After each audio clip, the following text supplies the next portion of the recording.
welcome back to TrainWorldTV. I'm James Wright, your host. Today we're talking about how to wire DC and DCC track. We're going to show you how to do that in this video so that you can run trains with the track you just laid in the last video. So with that said, let's get started on how to wire DCC and DC next. Okay, now I say DC and DCC wiring, it's really the same. The basic principle for DC and DCC wiring for model train layouts is that whether it's your DC controller or your DCC controller, there's two main lines that run out of your controller. Now these two lines are the track, and they go to the track. And the thing to remember about the track is you have to keep the lines separate. So I have green and yellow color coded, as I mentioned on my previous video. So the green goes to the inside rail here, and the yellow stays to the outside rail. And you just duplicate that if you have a double main line. So those are your feeder wires. Now feeder wires will ensure that you have power equally distributed all around your track, and that you aren't going to have any interruptions. I put feeder wires every 6 feet of track. Essentially for flex track, that means that there's a feeder wire that's feeding the left track and the right track in all cases. So as you can see here, my green is to the inside, my yellow is to the outside. And I've got it duplicated here, even though this is folded back for operations temporarily. Green to the inside, yellow to the outside. So you're going to use 24 gauge solid copper wire is the best conductive wire in this case for the layout.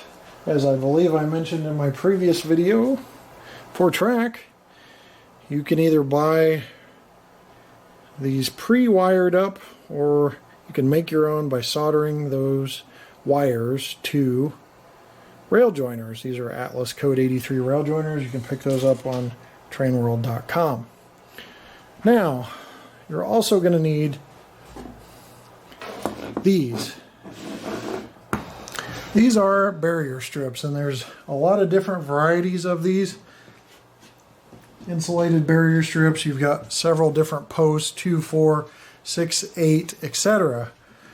The important thing to remember on barrier strips is that you can make your own jumper with wire to connect a side, or you can use jumpers that are pre-made, such as here, that just slide right in under these screw posts. These are screw posts, just plain Phillips head screws here, and that yellow and green wire is going to have a side on this connection.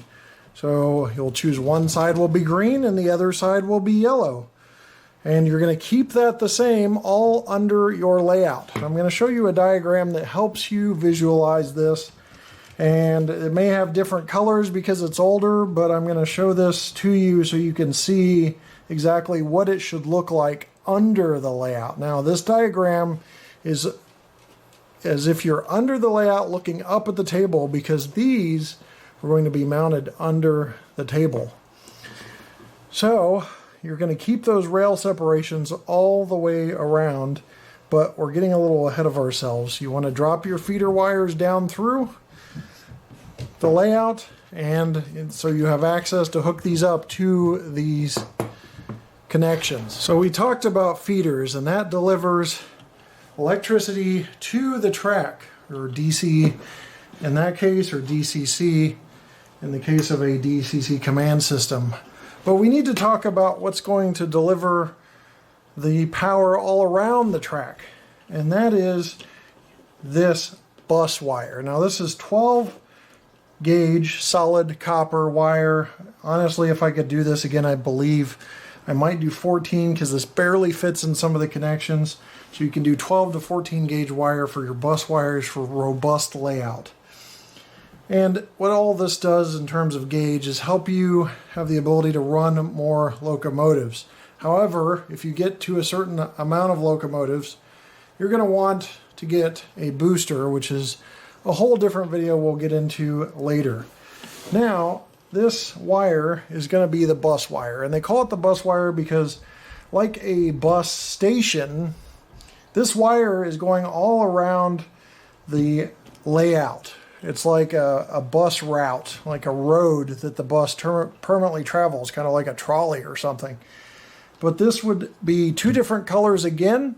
I've got green and white in this case because I couldn't find green and yellow, so all I have to remember is green to green and then white to yellow in this case. But again, the diagram hopefully will help you understand this better. I'm going to keep that on screen as much as possible during this process. So this wire will go all the way around the layout, connecting the barrier strips. And I'm going to show you a simple demonstration of how a couple of these would be wired in sequence. So here I have two barrier strips. These barrier strips I want you to imagine are on the underside of the table, but I will show you the underside of the train table in a moment. You're going to run a 12 or 14 gauge wire on one side with jumpers and a 12 or 14 gauge wire on the other side with jumpers, and that's going to separate your track. So if green wire was on this side, I'm going to go hook up all my green feeder wires to this side of the barrier, and the same with the white if I had white feeder wires, or white to yellow in my case. And then the green and white are going to run from one barrier to the other.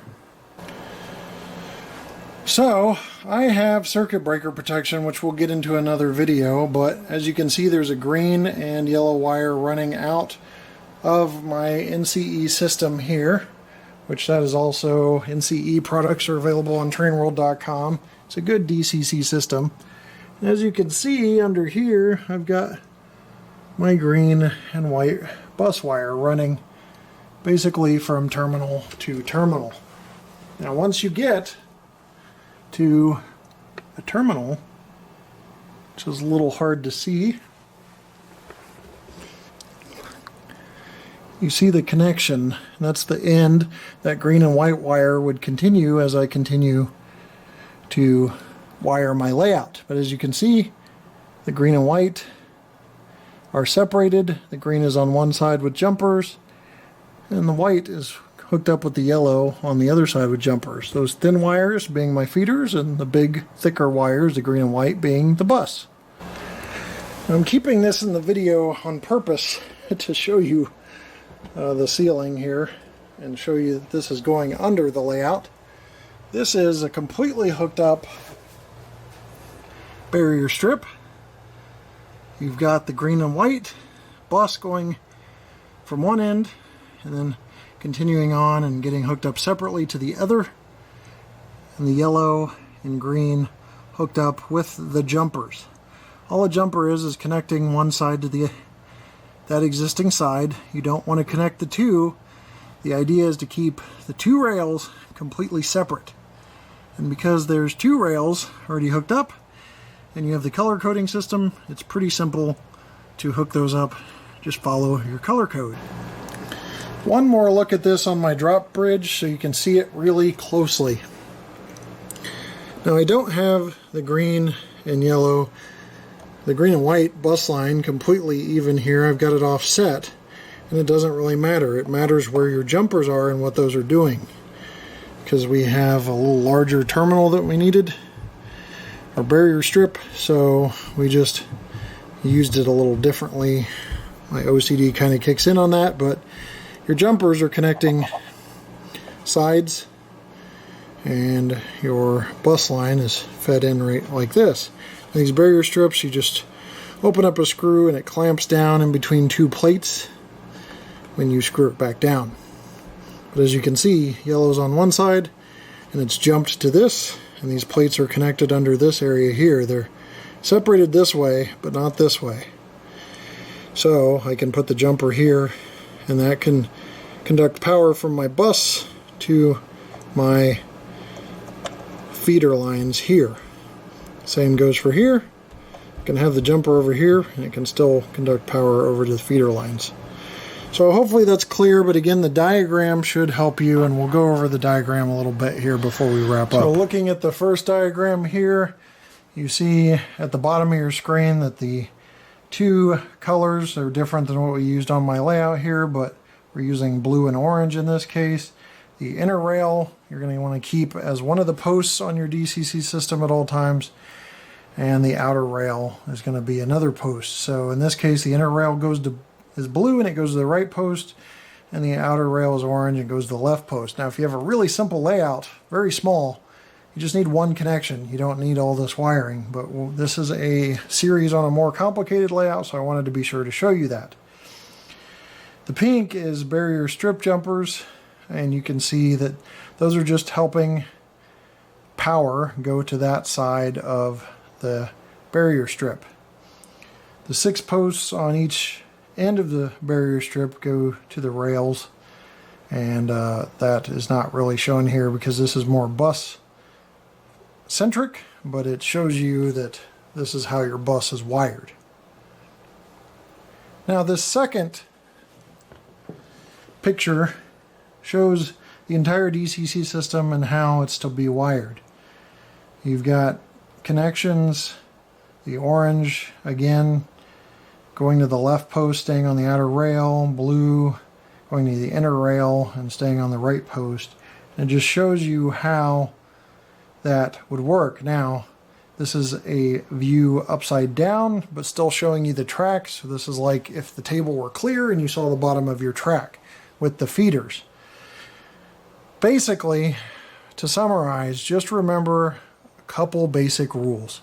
One, never let one rail touch another rail. It should be isolated electrically all the way to your DCC system, left rail from right rail.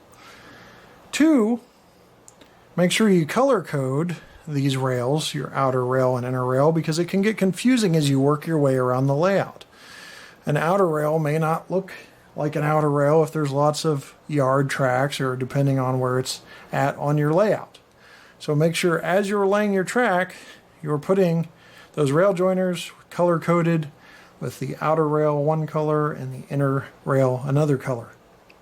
Then drill a small hole, drop those feeders down once you have all of your track laid, and you'll start connecting with these barrier strips.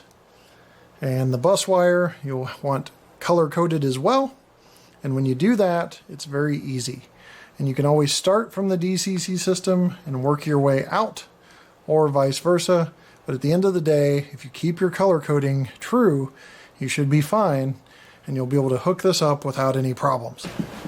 Whew, that was quite a bit to cover, huh? I know there's going to be questions on this one, so I'll try to be very attentive in the comments section every few days and try to help you guys out on this process. It can be pretty confusing, but if you pause the screen, if you put it all the way up to 1080p HD and pause it, or maybe even screen capture it and print it, will really help you out.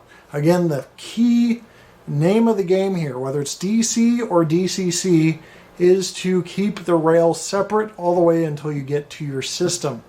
Also, it's very important that you remember to do that, because you'll cause a short, and that can overheat your system, cause a fuse to trip, or anything else. So that is what's really important in laying track. Now, I do want to mention what DC and DCC is for any of our really early beginners. DC is just regular, conventional, old style running of trains. If you put 2 trains on the track, they're going to run in the same direction at the same speed. So that is just a DC power pack. You can turn the knob up and it just turns the electric current up to run those locomotives.